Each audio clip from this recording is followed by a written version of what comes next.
Bom, seguimos então.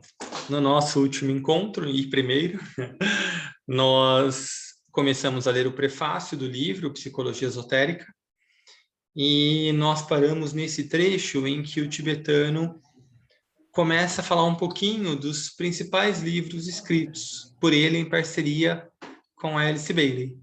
Então, nós vamos retomar daqui a nossa leitura. Tem alguém com o microfone aberto? Mãe?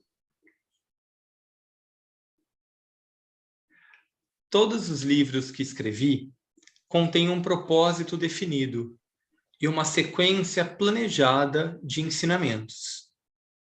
Será de utilidade detalhar. O primeiro livro publicado foi Iniciação Humana e Solar. Este livro foi concebido para o aspirante médio, para tirá-lo de onde estava e levá-lo a visualizar um grupo organizado de instrutores que estão procurando ajudar a humanidade e, incidentalmente, a ele mesmo, e proporcionar-lhe algumas ideias sobre a técnica do trabalho e modos de procedimento.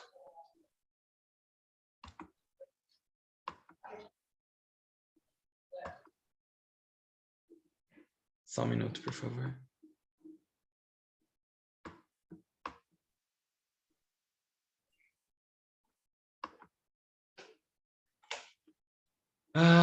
Talvez fosse bom a gente relembrar que esse livro, chamado Iniciação Humana e Solar, foi o primeiro livro, então, escrito em parceria entre o mestre tibetano e a Alice Bailey. Nessa época, a Alice Bailey ainda estava como instrutora da Sociedade Teosófica. Só um minutinho, Maristela, tá atrapalhando aqui, eu não estou conseguindo te mutar.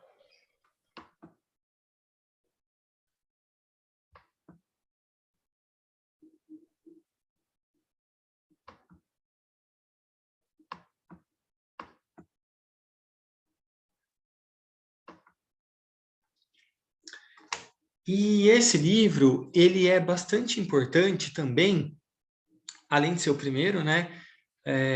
Porque ele traz de forma mais organizada como funciona, né? As iniciações, tanto em níveis humanos como para nós, quanto em níveis mais elevados. E é a primeira vez que um livro trata de forma mais organizada sobre quem é, né, a hierarquia espiritual. Quem é esse grupo organizado de instrutores que estão procurando ajudar a humanidade? Esse livro ele representa um marco muito importante, porque após ele, muitas outras fontes beberam nesse livro. A Helena Blavatsky cita em alguns dos seus livros, Cartas dos Mahatmas, na própria Doutrina Secreta, ela cita alguns Mahatmas, né, algumas grandes almas, mas não de uma forma organizada ou sistematizada. Esse é o Chohan ou Koan do primeiro raio, do segundo, do terceiro, né? Como quem que é o instrutor do mundo ou o Bodhisattva, né? Quem que é o Manu, enfim, toda a organização que o tibetano apresenta no livro Iniciação Humana e Solar.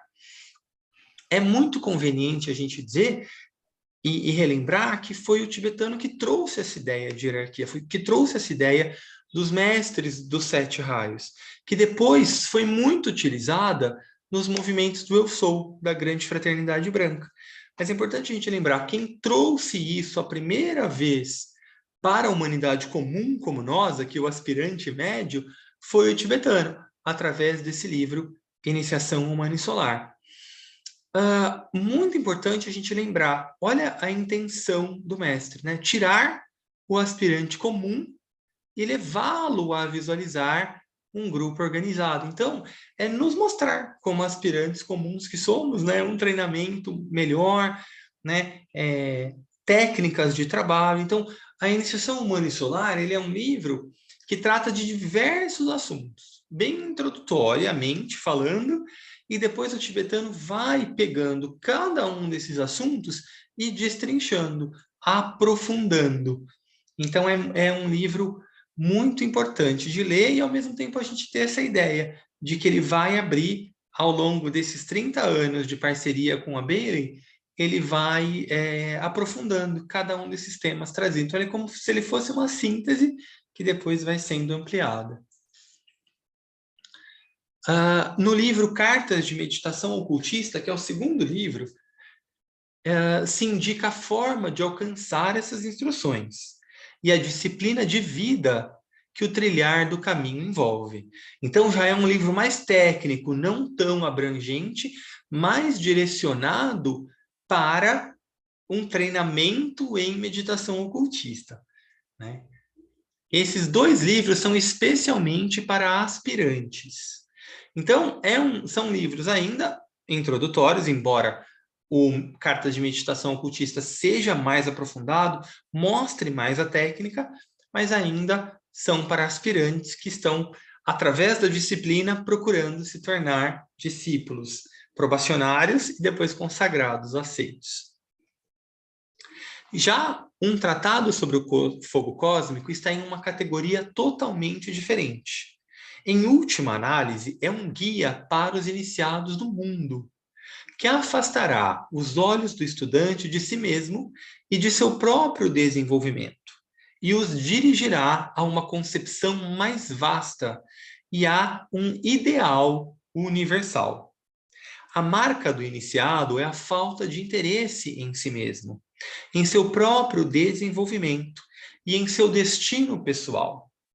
E todo aspirante que chega a ser um discípulo aceito tem que dominar as técnicas do desinteresse, afastar seus olhos do grupo de trabalhadores e da hierarquia que eles constituem, e fixá-los nos horizontes mais amplos e em campos de atividades mais vastos. Este livro se ocupa de um grande plano criador, suas leis, sua técnica de desenvolvimento e do trabalho dos construtores do universo, os grandes devas, emergindo da massa de fatos transmitidos e subjacente a todo ensinamento. Existe a ideia de uma grande vida com sua própria psicologia e ideias. Trata de dar um quadro sintético da atuação da mente de Deus, ao levar a cabo seus planos através dos menores filhos da mente, ou Manasaputra, como é um termo bastante usado pela Blavatsky, que significa filhos da mente, que somos nós, humanidade. Por meio de símbolos e frases arcaicas, têm sido veladas as verdades e princípios que estão na origem do processo criador e estão completamente fora do alcance do estudante avançado. Ao mesmo tempo, constitui um compêndio de informação valiosa que servirá para transmitir a verdade e desenvolver a intuição. Assim, o Tratado de um Fogo Cósmico é, segundo o próprio mestre tibetano, como se fosse uma segunda fase da obra-prima da Blavatsky, a Doutrina Secreta. Uma fase ainda mais reveladora desse livro. Assim, talvez para nós não seja o livro mais indicado nesse momento. Talvez a gente precise ainda de um pouco mais de treinamento, de um pouco mais de bagagem cultural, de bagagem de meditação, de bagagem de conhecimento esotérico, de vida grupal, para depois a gente transcender tudo isso e colocar o olhar em vidas maiores, né? Ele coloca que é um livro para os iniciados do mundo. Lembrando que o que a hierarquia chama de iniciado não é o primeiro iniciado aqui, não é quem passou pela primeira iniciação, mas sim quem passou pela terceira iniciação, que é aquela da transfiguração, em que a mente pequena se funde à mente de Deus. Então, não me parece ser o mais adequado para nós nesse momento. Ainda assim, né, é bom a gente saber que ele existe e que em algum momento a gente vai entrar em contato com ele, né? No livro, perdão, o último livro, Tratado sobre Magia Branca, passei muito. É um volume paralelo a um tratado sobre o fogo cósmico. Assim como o primeiro trata da psicologia da deidade, da atuação do macrocosmos e das leis mediante as quais governa o Logos solar, o presente livro, o Tratado de Magia Branca, constitui um tratado sobre a psicologia de um filho de Deus e sua atuação aqui, no microcosmo, não? Nesse microcosmo e nesse microcosmo. Refere-se intimamente ao lugar que ele ocupa no todo maior. Por isso que ele é chamado também de um manual do discípulo. Eu também ajudei Alice Bailey a traduzir os aforismos de Yoga de Patanjali, livro de transição, intitulado A Luz da Alma, destinado a explicar aos aspirantes as regras pelas quais a luz dentro dele pode ser desenvolvida e o poder da intuição ser aplicado nos problemas e fenômenos da própria vida. O livro A Luz da Alma, né, que é uma leitura do tibetano sobre os aforismos de yoga do Patanjali, é também considerado um livro como o Tratado de Magia Branca para o desenvolvimento discipular, né, para tornar o aspirante um discípulo, tá? Agora, darei cumprimento à minha intenção de escrever um livro sobre o tema dos 7 raios, tópico que sempre foi de interesse para os estudantes, pois pouco se sabe sobre os raios. Pela doutrina secreta, saberemos que são forças construtoras e a soma total de tudo que existe no universo manifestado.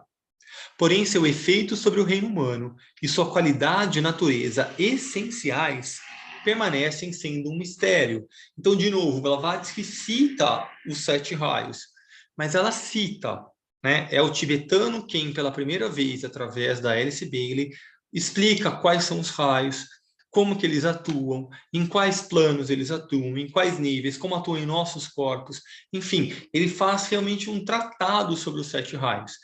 E esse tratado sobre os 7 raios engloba o livro que estamos estudando, Psicologia Esotérica, volumes 1 e 2, engloba o Cura Esotérica, o Astrologia Esotérica e um outro livro chamado Raios e Iniciações, tá? Então, esse tratado sobre os 7 raios engloba todos esses livros. Será necessário que eu evite a nota cósmica, se posso chamá-la assim, porque quero que a informação seja de valor prático para o estudante e para o leitor inteligente. Ou seja, o tibetano mostra aqui para a gente que há muito mais a ser falado em níveis muito mais profundos do que ele vai falar nesse livro. Porém, né, ele quer que seja prático. E a gente ainda é muito prático, a nossa mente ainda é muito concreta, não tão abstrata assim, ainda não temos desenvolvida a intuição, né, como ela pode e um dia vai ser. Então, é importante a gente saber isso, que houve um trabalho do mestre para trazer esse tipo de informação de forma bem prática, que a gente consiga utilizar no nosso dia a dia, como uma ferramenta mesmo de autoconhecimento, de autotransformação. Portanto, encarei o tema desde o ponto de vista da família humana e o tratarei em termos de valores psicológicos, assentando as bases para a tão necessária nova psicologia. E assim, ocupo-me principalmente da equação humana. Assim, a gente pode entender que, embora bastante avançado, esse livro é a base para uma nova psicologia humana, que vai vir provavelmente na nova era, né? Com o passar dos anos aí, dos séculos da nova era. Em seguida, farei um comentário, a fim de ampliar as palavras que estão no prólogo da doutrina secreta. Todas as almas são unas com a super-alma, né? Aí a visão, né? A intenção e principalmente a compreensão da não separatividade, da unidade real no nível da alma de cada um de nós com essa grande alma cósmica. Aceitemos desde o início o fato da existência da alma. Não consideraremos os argumentos em prol ou contra a hipótese de que existe uma alma universal, cósmica e divina, ou individual e humana. Para os fins de nosso estudo, a alma existe. E se supõe sua realidade intrínseca como um princípio básico e comprovado. No entanto, Aqueles que não aceitam essa suposição podem estudar esse livro desde o ponto de vista de uma hipótese temporariamente aceita, e assim buscar reunir essas analogias e indicações que possam substanciar tal ponto de vista. Para o aspirante, para aqueles que estão buscando demonstrar a existência da alma, porque creem em sua existência, na tradição e na expressão de suas leis, de sua natureza, origem e potencialidades, se converterá em um fenômeno de gradualmente aprofundamento e experiência. Então, olha só como o tibetano escreve, né? Então, é um livro supondo a existência da alma. Então, ok, quem não acredita que funcione como um experimento científico, por enquanto, considere essa hipótese como verdadeira. E para quem ainda não compreende tanto, que são os aspirantes, nós muitas vezes, né? Mas que acreditamos, que aspiramos nos conectar, vai fornecer um material de grande aprofundamento e de experiência, né? Para que essa visão externa do que é a alma possa ser trazida mesmo para a vida prática, para uma real percepção da existência da alma mesmo, né? Não só como algo que a gente aspira, como algo que a gente quer acessar, mas como algo que realmente faz parte da nossa constituição. Tudo bem até aqui, pessoal? Sim. Sim. Sim, sim, Sim. tá legal. Tá bom. Comentários? Então vamos lá. Antecipo que as indicações e sugestões que eu possa fazer serão demonstradas cientificamente durante a futura era aquariana. A ciência terá penetrado um pouco no campo dos fenômenos reais ainda intangíveis. Será descoberto, se é que ainda não foi, que o denso e concreto não existem. Saberão que existe apenas uma única substância, presente na natureza em diversos graus de densidade e de atividade vibratória. E que esta substância é impelida por uma finalidade urgente e expressiva da intenção divina. A gente vê que, embora não tenhamos nem adentrado ainda a era aquariana, a nossa ciência tem dado grandes passos, né? Na intenção, por exemplo, de que, e na intenção não, na descoberta de que matéria e energia são a mesma coisa em estados diferentes, que é exatamente o que o tibetano coloca aqui, né? E cada vez mais a ciência tem comprovado isso, em praticamente todas as áreas do seu desenvolvimento. Tentem evitar, tanto quanto possível, essas vagas generalizações, tão penosas para a mente analítica e acadêmica, e nas quais o místico encontra tanto alívio e alegria. Então, o mestre traz a nossa atenção aqui para a mente concreta também, para que a gente pare de ir nessa linha de menor resistência, que é a linha mística, que a gente tem muito forte, e que isso nos conforta, claro, né? Isso que nos dá a aspiração, porque a gente crê, porque a gente aspira. Mas é muito importante que, ao refletir, ao estudar esse livro, e, na verdade, toda a obra do mestre tibetano, é muito importante que a gente traga o olhar mesmo mais técnico, mais para esse quinto raio, essa mente concreta, analítica, né? E não fiquemos tão surfando aí nessa onda que a gente gosta e que a gente está mais acostumado, mais mística. No entanto, gostaria de pedir aos que estudam esse tratado que reservem sua opinião e não formem um julgamento cristalizado, até que tenha sido apresentado o tema em sua totalidade, percebido claramente seu delineamento e elaborado em certa medida os detalhes, ou seja, para a gente ir realmente refletindo, estudando esse livro, esse tratado, né, dos 7 raios, com um olhar científico, de experimentação, de teste, de análise, porque a nossa tendência é também se deslumbrar um pouco com o que a gente aprende, que faz sentido para a gente, e tomar isso como uma verdade absoluta. Então, isso também cristaliza, né? Isso também vai levar a nossa mente a determinadas crenças que a gente já viu isso.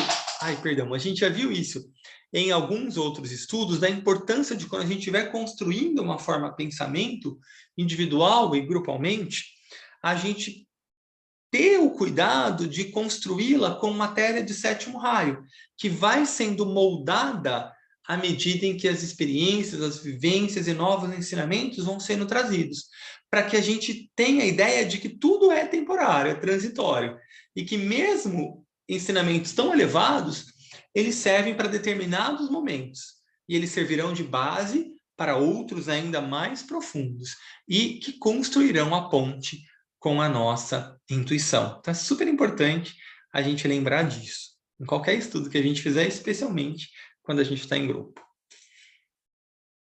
Será necessário apresentar o tema sobre uma base ampla e conectar o individual com o geral. Então, sai do indivíduo para o todo. Isso pode ser, à primeira vista, um tópico muito extenso, uma apresentação demasiado especulativa e um delineamento vago e nebuloso. Porém, não pode ser evitado, porque o argumento, como em todo trabalho verdadeiramente oculto, deve ser considerado a partir do universal para o particular, do cósmico ao individual.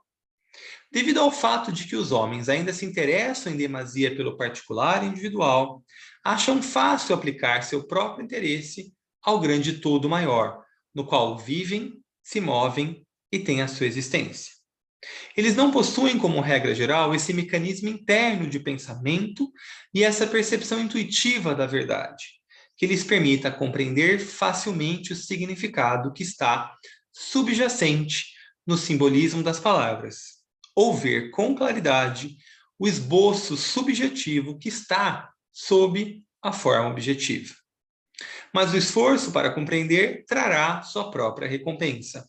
A tentativa de aprender e compreender a alma individual, o que conduz, inevitavelmente, a um desenvolvimento do aparelho mental, com o desenvolvimento posterior da alma cósmica, universal, planetária e, consequentemente, desenvolvimento das células cerebrais que estão ainda inativas, que oportunamente produzirá a coordenação da faculdade do pensamento e iluminação resultante. Então, o que o tibetano fala aqui? Que o natural para estudar-se temas verdadeiramente ocultistas é partir do todo para o micro. Só que ele não está tratando com estudantes de esoterismo tão experientes. Então, ele vai fazer o inverso. Ele vai tratar do individual para o macro, do micro para o macro, do individual para o coletivo. E ok também, né? Talvez fique um pouco nebuloso no começo, mas ainda assim trará desenvolvimento. E é muito importante a gente lembrar que quando a gente desenvolve a nossa mente, o aparelho de recepção da mente é o cérebro. Então, também estamos, consequentemente e inevitavelmente, desenvolvendo o nosso cérebro, que é o que vai permitir aí que a gente consiga, né, compreender melhor, porque a luz ela se faz de fato, né, a intuição se faz de fato quando esse processo de iluminação atinge o cérebro físico e apresenta aí uma nova possibilidade de fato. Paulinho. Oi! O tibetano fala sobre a compreensão real do significado por trás dos símbolos, né, das palavras, das ideias escritas. E eu sempre lembro de uma frase que se aplica para nós, né, meros humanos aqui, que é: entre o que eu penso, o que eu quero falar, o que eu falo, o que você ouve, o que você entende, tem vários abismos, né? E quando a gente vê um assunto tão complexo assim, eu acho muito importante essa questão da ponderação que você comentou, porque quando a gente traz para a mente concreta, é como se formasse um modelo didático para a compreensão. Só que por trás desse modelo existem muitas possibilidades de interpretação, de aprofundamento, de questões filosóficas, ainda mais para nós que estamos aprendendo ainda, né? Então, esse cuidado com não tomar como verdade absoluta algo, a armadilha, eu acredito que seja a nossa própria interpretação. Uhum. Porque é um assunto de muita complexidade, né? A gente percebe pela forma como ele fala o quanto de profundidade que tem. Então, acho que essa questão da ponderação e do cuidado com as verdades absolutas é muito importante nesse trecho aí que ele falou. Super, obrigado, tá, por reforçar, com certeza. Porque como você falou, né, a gente tende a classificar o que a gente aprende. E nisso a gente realmente limita, ainda mais um tema tão amplo, né, quanto esse. Além disso, a natureza do nosso universo setenário deve ser considerada. E a relação do tríplice ser humano com a trindade divina deve ser observada. A ideia geral de todo o quadro simbólico é de valor. Cada estudante, à medida que empreende o estudo dos raios, deve ter sempre em mente que ele próprio, como ser humano, unidade, encontra seu lugar em um desses raios. Isso representa um problema bem real. Então, olha só, né? A gente vai começar. Um dos intuitos desse estudo é a gente cada vez mais aprofundar o nosso olhar e promover mesmo um autoconhecimento para que a gente reconheça como os raios nos influenciam. O corpo físico poderá responder a um tipo de força de raio, ao passo que a personalidade como um todo pode vibrar em uníssono com o outro. O ego, ou alma, pode pertencer ainda a um terceiro tipo de raio, respondendo assim a um outro tipo de energia de raio. A questão do raio monádico, ou raio da mônada, em muitos casos introduz um novo fator. Porém, isso só se pode ser insinuado e não elucidado. Por quê? Porque a gente viu em outros estudos que o raio da mônada passa só a ter uma influência maior para os indivíduos que passaram pela terceira grande iniciação. Porque aí o contato já está estabelecido com a tríade e pode sim se acessar a alma. A mônada, perdão. A alma, como mediadora, vai perdendo a sua relevância, até que vai ser, então, dissolvida na quarta iniciação, aquela da... Esqueci o termo agora, nossa. Da crucificação, perdão. Como tenho dito repetidas vezes, só um iniciado da terceira iniciação pode chegar a fazer contato com seu raio monádico, com o aspecto mais elevado da vida.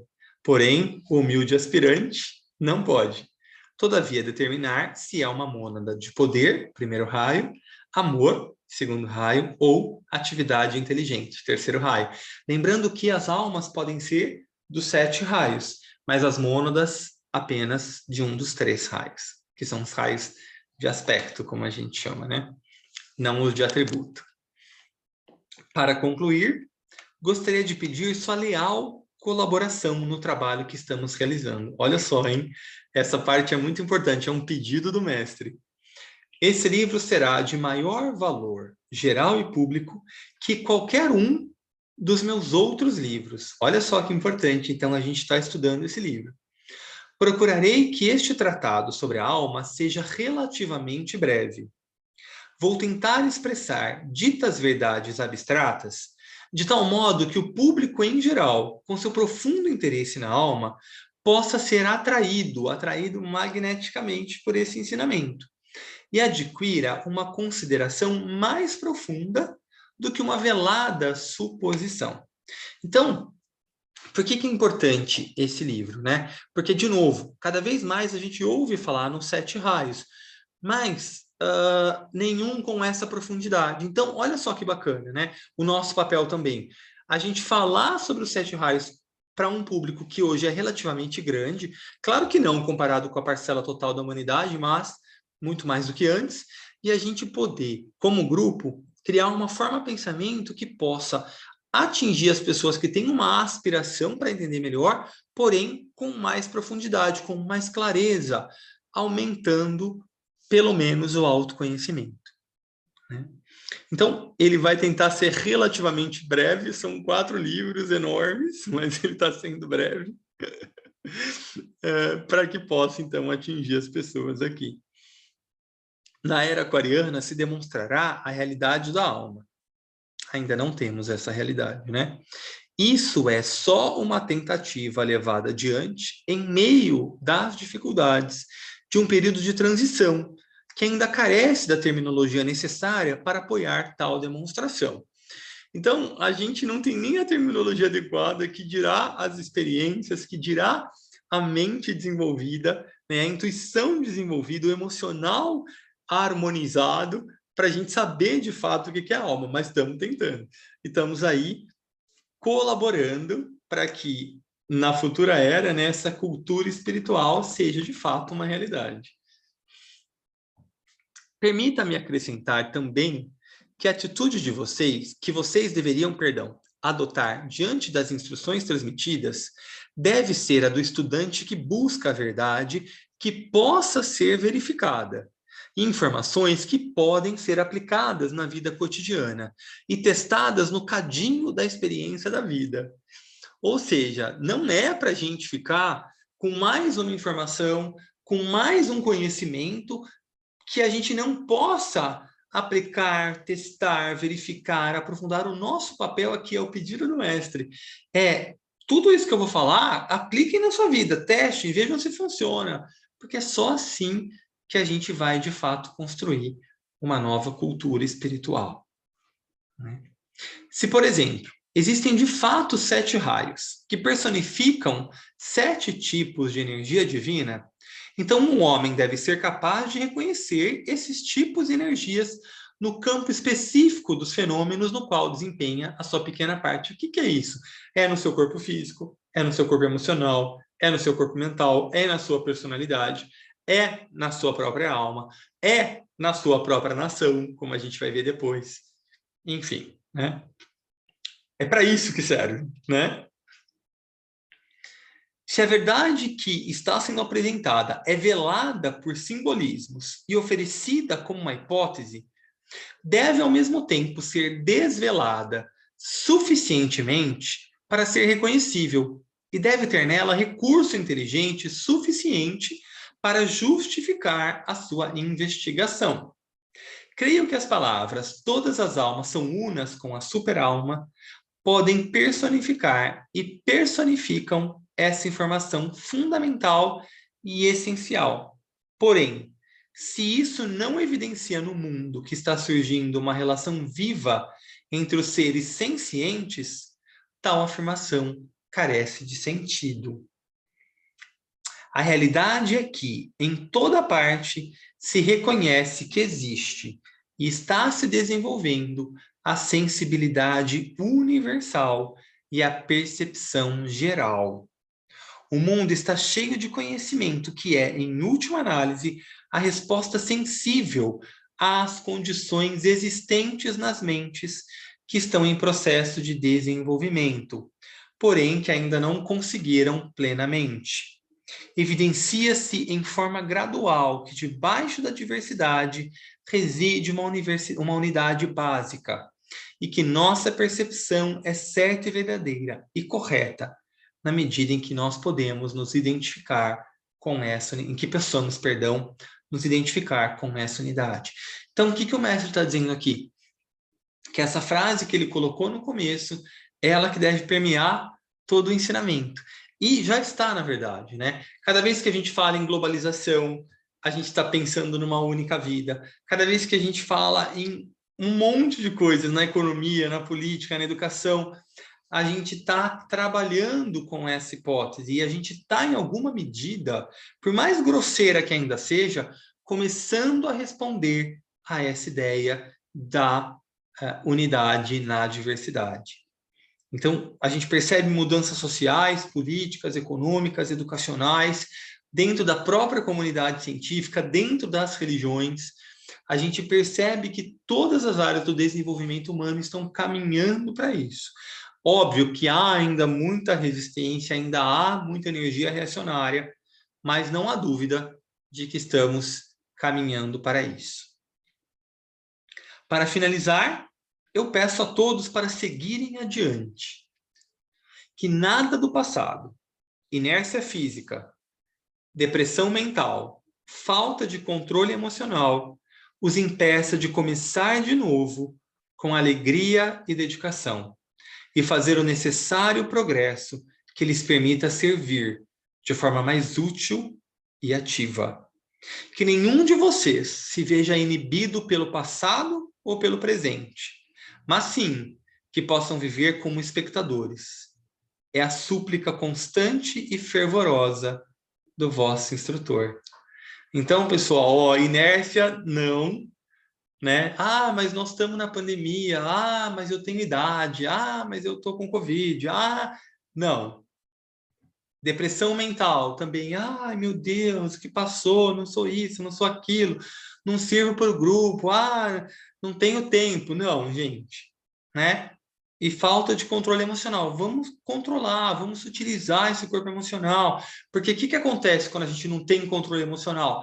A gente se identifica com todas as impressões, com todos os estímulos que vêm de fora, e isso rouba a nossa atenção. Aí, quando a gente viu, a gente não tem tempo para vir aqui tirar 1 hora do nosso dia. A gente não tem tempo para tirar 15 minutos para meditar. A gente não tem tempo para meia hora ter um serviço para a humanidade. Então, vamos lá, né? É um pedido do nosso instrutor aqui. Terminamos assim o prefácio. A gente tem alguns minutinhos ainda na nossa reunião, mas eu penso que talvez fosse bom a gente abrir de novo, né? Para comentários, dúvidas, sugestões, partilhas. Como é que fica para vocês isso que a gente leu, esse prefácio do livro? O que evoca em vocês? O que traz em vocês? Queria saber um pouquinho.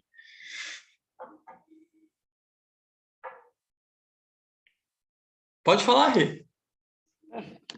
Então, quando a semana passada eu comecei a ler, né, dada a minha dificuldade nas expressões, não é minha área, não labuto por isso, nunca fiz. E quando eu cheguei nesse trecho, eu me vi justificando por que eu estou persistindo.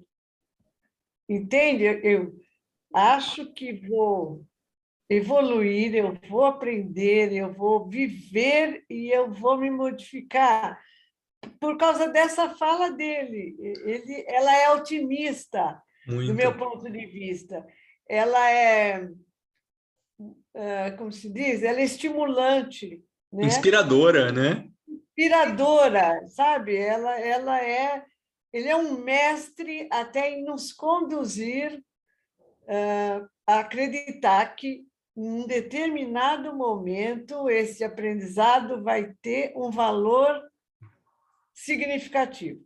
Então, quando eu cheguei nesse trecho, porque eu estava lendo sempre muito tumultuada, né? Com muita dificuldade, quando eu cheguei nesse trecho, falei: relaxa, isto vai ser inserido na sua mente, no seu raciocínio, na sua alma, no seu coração, e você vai aprender e vai participar. Para mim, eu falei: fecha, agora eu devo voltar a insistir. Então, esse trecho foi muito significativo para mim. Foi segunda-feira passada, e isso que eu cheguei aí, eu estava querendo saber, continuo. Para mim, bastou e me fez continuar. Que Só tenho a bom, agradecer. Tá que bom? bom, que bom. Obrigado pela sua partilha.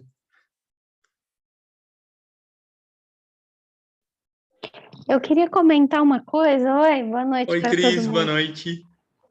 Eu não vim semana passada, né? Mas eu escutei a gravação Ah, que bom, que bom. e me veio o que eu vou falar, me veio semana passada, quando eu escutei. Eu já estou no estudo aqui com vocês já faz um ano, um pouquinho. Eu confesso que em janeiro do ano passado, eu estava quase desistindo, estava quase, porque eu não estava conseguindo entender. Mas aí eu persistia toda segunda-feira. Só que eu falei: gente, não dá, eu não estou entendendo. Aí eu escutei uma frase, eu li, que foi uma coisa assim: se você está num grupo que você menos sabe, menos não entende, você tá no grupo certo. Eu falei: opa, então sou eu. Porque, gente, vocês falavam grego. Aí algumas outras pessoas também falaram que era difícil, tal. Eu fui me conformando, mas eu fui persistindo. E foi indo o ano, aí eu meditei com vocês, tal. E aí semana passada, eu escutando, eu falei: nossa, tá tranquilo. Não tá fácil, mas tá tranquilo. eu pensei assim, tá vendo? Valeu a pena insistir durante um ano. Eu acho que eu acredito, né, que seja mesmo um exercício grupal. Alguma coisa captou minha mente inconsciente de que tudo bem, você está estudando, todo mundo não é fácil, mas também é possível, né? Então, eu só queria compartilhar isso, que eu estava com saudade dos estudos e que eu estou otimista. Acho que você usou outra palavra, inspirado, né? Pode ser, os dois As são. palavras me inspiraram, as palavras deles em referente à introdução me inspiraram a continuar mais e procurar mesmo a pôr em prática, né? Eu acho que para mim o que pôs em prática o ano passado foi a meditação e foi ter vindo, tá? As aulas mesmo não, porque pelo menos uma ou duas palavras que eu entendia já era um caminho andado, né?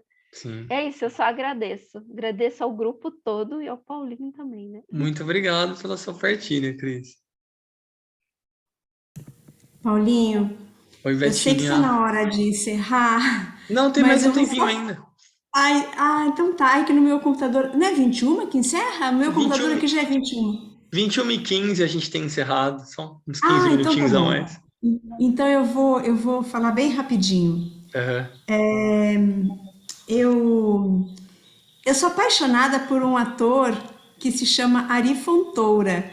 E eu acho que os mais da minha idade aí conhecem os mais jovens, talvez não. Mas eu amo de paixão a energia dele, a alegria dele. E eu sigo ele no Instagram porque ele me lembra muito meu pai nas brincadeiras, em não sentir a idade. E ele fisicamente é a cara do meu pai. Então, essa semana, acho que foi sábado, sei lá, eu recebi nos Reels, passou, né, nos Reels um TikTok dele com um bolinho na frente dele, uma velhinha, e ele assim, parabéns pra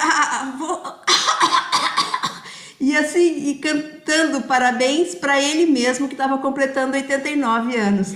Aí ele fala assim: não, não é isso. E aí ele sai, ele pula, e ele dança, e ele fala: essa é a imagem que todo mundo tem da gente, é assim que querem que a gente se sinta, mas a gente tem que ter vida, a gente tem que ter alegria, a gente tem que ter energia. E assim, e você vê aquilo e você começa a sorrir, sabe? Vem um sorriso no seu rosto, porque é realmente desafiador você sair da zona de conforto. E eu penso, e na hora que você estava lendo e explicando, principalmente esses últimos parágrafos, é exatamente o que o tibetano nos diz, né? Existe um paradigma, não é que quando a gente fica mais velho, a gente vai ficando cansado e a gente tem que parar, afinal de contas já trabalhou a vida inteira, está na hora de descansar. Ou então a gente é jovem ainda, mas trabalhou o dia inteiro, está exausto, chega em casa, tem mais é que se largar numa cama. Então, assim, são ideias que criam uma energia e que é muito fácil a gente se deixar levar por isso, né? Então, é como tanto a Regina quanto a Cristina falaram, essa introdução, ela é um alerta, né? Ela é uma inspiração para a gente sempre lembrar o quanto é possível a gente sair dessas construções, né? Disso tudo que está estagnado energeticamente e que facilmente a gente se influencia, né? Ai, gente, eu amo esses estudos, viu? Eu sempre falo, Paulinho, se eu tivesse juízo, eu não estaria aqui hoje, sabe? Porque eu tenho tanta coisa para fazer e eu também precisava dar uma descansadinha, mas como vocês já disseram, a gente se rende a isso porque é um constante estímulo. Eu acho que traz muita esperança para mim, assim, sempre, sabe? O quanto é possível a gente, todos esses estudos, né? Eu sempre desligo o computador com uma sensação assim: como é possível eu ser melhor, né? Como é possível eu, apesar de tudo, né? de tudo, não tem nem o que mencionar, de tudo, como é possível eu ainda assim servir? E isso é muito gratificante. Então, queridos, muito obrigada, viu? Desculpem ter falado demais Imagina, aí. imagina, imagina. Muito obrigado pela partilha. Ouvindo a fala das meninas sobre essa fala do tibetano que é inspiradora, eu acho que além de inspiradora, ela é empoderadora, porque ela não só traz essa inspiração para a gente continuar, como pelos depoimentos e como eu percebo também, traz uma responsabilidade para nós como um dever, né, o Dharma que o Paulinho sempre comenta, mas com uma amorosidade que te faz querer fazer aquilo, estudar e estar aqui. Eu tive vontade de ler todos os livros, sabendo que eu não teria condição de ler os mais complexos ainda, mas eu queria já ler todos ao mesmo tempo, porque te empodera, é como se você conseguisse mesmo dar conta de tudo que você quer fazer para servir e para aprender tudo isso. Então, é muito, muito gostoso mesmo. Também estou muito feliz de estar aqui com vocês Que estudando bom, esse assunto. que bom. Muito obrigado, tá? Pela partilha também. Eu estava ouvindo todo mundo, acho que está muito convergente, né? Paulo? Oi, tô aqui, pode falar. Ah, tá. Ah, bom. Mas, assim, eu acho que o que a Thalita falou é verdadeiro, quer dizer, não é só inspirador, é de empoderamento, mas principalmente pelo que ele mesmo fala no texto, que é para você tirar um pouco da interpretação intelectual e partir para a inspiração, para a intuição. E o que eu acho mais importante que está acontecendo, eu acho que com a Regina, com a Cristina, que é a revelação interna, íntima. Alguma coisa toca lá dentro de você e você não precisa pensá-la, né? Você precisa sentir num nível mais profundo, né? Ou seja, pensar com o coração, como é recomendado, né? E isso vai entrando mesmo dentro da gente, essa fala. Eu me lembrei que eu estava revendo, na verdade, um vídeo da Lucilena, em que ela estava falando do corpus herméticos e do Kybalion. E tem uma coisa muito interessante que ela fez, que eu acho que vale para a gente aqui, que é o que você faz, na verdade. Ela fez um vídeo inteiro, inclusive para cada lei, né, a mentalismo, correspondência e tal, ela fez um vídeo. E depois ela fez um vídeo de como é que é isso através da sua janela, ou seja, como é que isso é na tua vida, na vida prática. Como é que você faz, o que você faz com isso que você está lendo, aprendendo, adquirindo conhecimento, e é muito intelectual.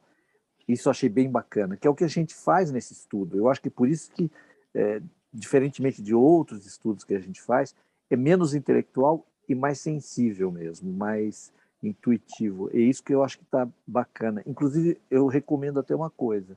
Eu assisti, como eu perdi o comecinho do estudo anterior, eu comecei a assistir o começo e acabei assistindo tudo inteiro de novo. E é legal, porque você absorve de uma outra De uma outra forma, forma, ouvindo tudo de novo. Eu acho que isso é bem bacana, a gente ouvir de novo o que a gente participou hoje, por exemplo. Bom, é o que eu tenho feito, está funcionando. Legal. Muito legal. Eu coloquei também, hoje, os estudos que a gente fez na terça-feira sobre os chakras. Então, depois eu vou colocar um link nos grupos, mas também é bem legal, porque aí foi o estudo que a Tá, né, eu e a Thalita fizemos, mas na verdade a Tá produziu mais do que eu. E então também tá lá no canal. Eu mudei o nome porque era um canal meu, na verdade, que eu usei, mas não é meu, né? Então eu mudei o nome do canal porque não é pessoal, né? Eu mudei para Cura e Consciência através do Amor, que é um pouco o nome do nosso grupo. Então também, quem quiser depois dar uma olhada lá, eu coloquei uma playlist sobre os chakras, então são 5 vídeos curtinhos, 30 minutos, sobre os chakras que a gente estudou no grupo de terça. Eu acho que a gente pode, se ninguém tiver mais nenhuma contribuição, a gente pode encerrar. Só uma pergunta então, Paulinho. Oi, querido. As aulas que a Tá deu, que inclusive eu acho que eu perdi, acho não, né? Eu com certeza perdi as últimas, porque eu já não estava mais aqui. Elas estão lá nesse link aí que você vai nos passar? Eu não consegui subir todos ainda, Betinha. Eu só subi a série de 5 sobre os chakras. Que a Thalita passou para nós. Isso. Tá, faltam 2, é isso? Não sei ainda. Não, porque a gente fez 5. A gente fez mais do que um chakra por aula. Então, o estudo sobre chakras, Entendi. baseado na apresentação que a Tá fez, abrange esses 5 vídeos. Ótimo. Então tá joia, obrigada. Mas você vai Paulinho, colocar... posso...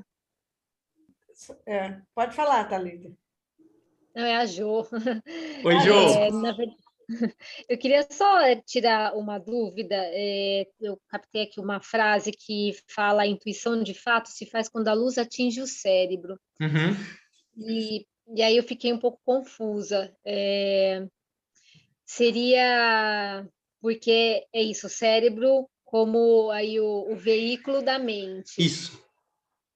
E aí, então, a gente transformar essa intuição, seria como se racionalizasse isso para algo mais concreto. Eu me perdi um pouco aí. É porque, assim, a mente e a alma, elas vão se conectando cada vez mais com o passar do tempo, com o desenvolvimento do Antakarana, né? Mas é apenas quando o produto, né, dessa conexão se expressa, né, e é através do nosso cérebro que a gente consegue perceber de fato algum novo conhecimento, alguma nova iluminação. É quando isso que foi, em alguma medida, aqui relacionado, quando se materializa, quando se expressa nesse veículo físico que é o cérebro, é nesse momento em que ocorre de fato a iluminação, uma grande conscientização, porque eu posso ter em alguma medida aqui atingido uma ligação, mas se não desce para cá, isso não representa ainda na minha vida uma mudança de comportamento, de crença, de percepção, de compreensão, entende? Uhum, sim. É nesse sentido. Entendi, obrigada. Imagina. E sobre esse prefácio, acho que assim, só ele seria já matéria suficiente para se debruçar em vários encontros, renderia vários encontros, né? Porque assim, cada pedacinho assim dá para desenvolver muito, né?